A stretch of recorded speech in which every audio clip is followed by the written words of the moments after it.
Here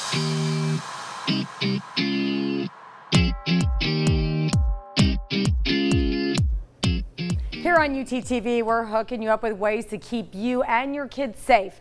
Well, today we're focused on water safety, and we're going to welcome Bryce Berggren from our local American Red Cross chapter. Bryce, welcome to Prime Time. Thank you for having us today. So, as we know, you and I know, but I don't know if the viewers know, drowning is one of the leading causes of accidental deaths in the country. Oh yes, especially with young kids. Exactly, yeah. 0 to age 4, it's a very top leader of drowning for that age group, and is a worldwide leader in death for that age group as well. So let's talk about how we can keep our kids safe. Just recently in San Diego, we had 2 toddlers that drowned, so very, very sad. Yes. And we want to keep our kids safe. How do we do that? Oh, there's simple steps. You know, first step is supervision. Having an adult within arm's reach of a children. We call that reach supervision. Teaching your kids how to swim. There's a lot of providers in our local area that'd be happy to have your kids take swimming lessons from them. As an adult, the steps we can do is learn CPR ourselves, learn first aid, have things necessary available around our pools to help if something does happen, we have the tools and resources to be able to respond. Okay, so what are those things around the pool that we should have? We should have things like ring buoys, reaching posts, having a phone nearby to call 911. Having a fence around your pool, having these barriers to keep your children out of the water when it's not time to be there and when there's not proper supervision. I have one of those buoys, and I have it as a decoration as well, but it's functional. You know, you were talking about being reach distance. Now, I agree with you, but you have, and I've covered many stories where people are at a party, it's a pool party, and kids drown right in front of people because they don't make any sound.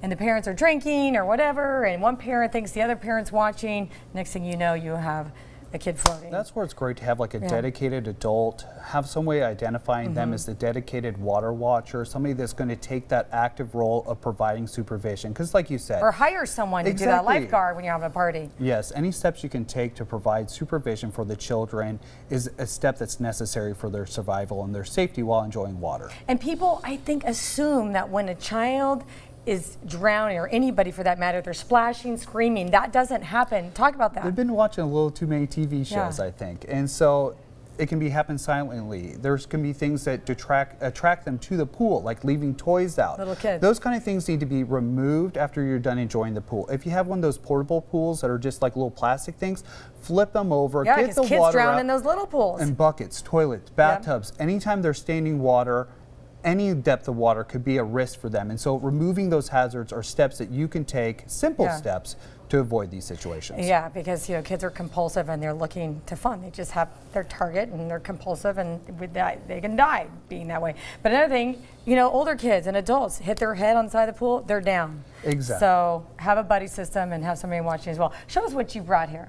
Well, I brought the mannequin today just to kind of give you guys some tasters on what it's like to do CPR, and I can just kind of go through those steps really quick. Let's do that, because Gloves I are learned really this a long time nice ago, but I think wear, I've kind of forgotten, so it's good to kind of brush up on this. Exactly, and we have classes here at the Red Cross. Call 1-800-RED-CROSS or visit us online at redcross.org/take-a-class. Here, real simple. Hey, buddy, are you okay? The victim's unresponsive. Someone go call 911 and get back to me. So now we have 911 on the way, a very essential, important step. We just kind of check the person out. Are you breathing? Tilt the head back. You tilted your head back. Tell us why you tilt the head back. So one of the reasons we tilt the head back is very commonly the tongue can loll back in the back of the throat. By doing this, we put the tongue back in alignment and open the airway for the victim. So important. Step 1, put the head back. Head back, check for breathing, looking down the side of the chest. Do we see chest rise or not? No. Also, pulse check. We have no pulse, we have no breathing. That indicates for us time to start CPR. 2 hands, center of the chest, right over the top of each other. Shoulders over our chest. Normally we do this on the ground. Feel free, of course. Okay, so what do I do? Heel in the middle of the chest, one hand there, other hand on top. Okay. Weight down, 2 inches. Oh, I would have crushed him. It's okay. We want to be doing that. As deep as we want to go deep. You may think you're hurting them, but you're helping massage the heart. You're allowing that heart to push blood in and out of it, and that's circulating the blood. The person I save is going to, you know, I'm going to bring him back to life. They're going to bring him back to life? Very good. Of course, they won't have, all their ribs will be broken, but they'll be alive. Hey, they're going to be happy and shaking So how long hand. am I doing this for, buddy? You're going to do this until EMS arrives. An AED Jeez, is I'm already available. getting hot.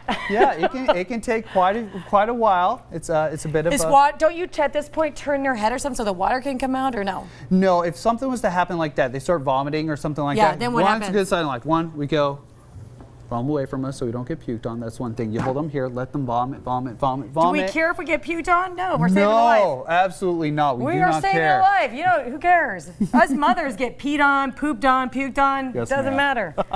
Okay, so you turn them on the side, and then what? Then normally after they throw up, they're probably better. And then you're going to make sure the airway's clear again. You're going to recheck for signs Mm-hmm. of life. If they're showing obvious sign of life, movement, breathing, they're so talking you're to you. doing this. What about breathing in there? So you'll do 30 compressions, and then after 30 compressions, you switch over. You have your nice little breathing barrier. What you if pinch we the don't nose. have that? You just do A it in shirt, it's up to you.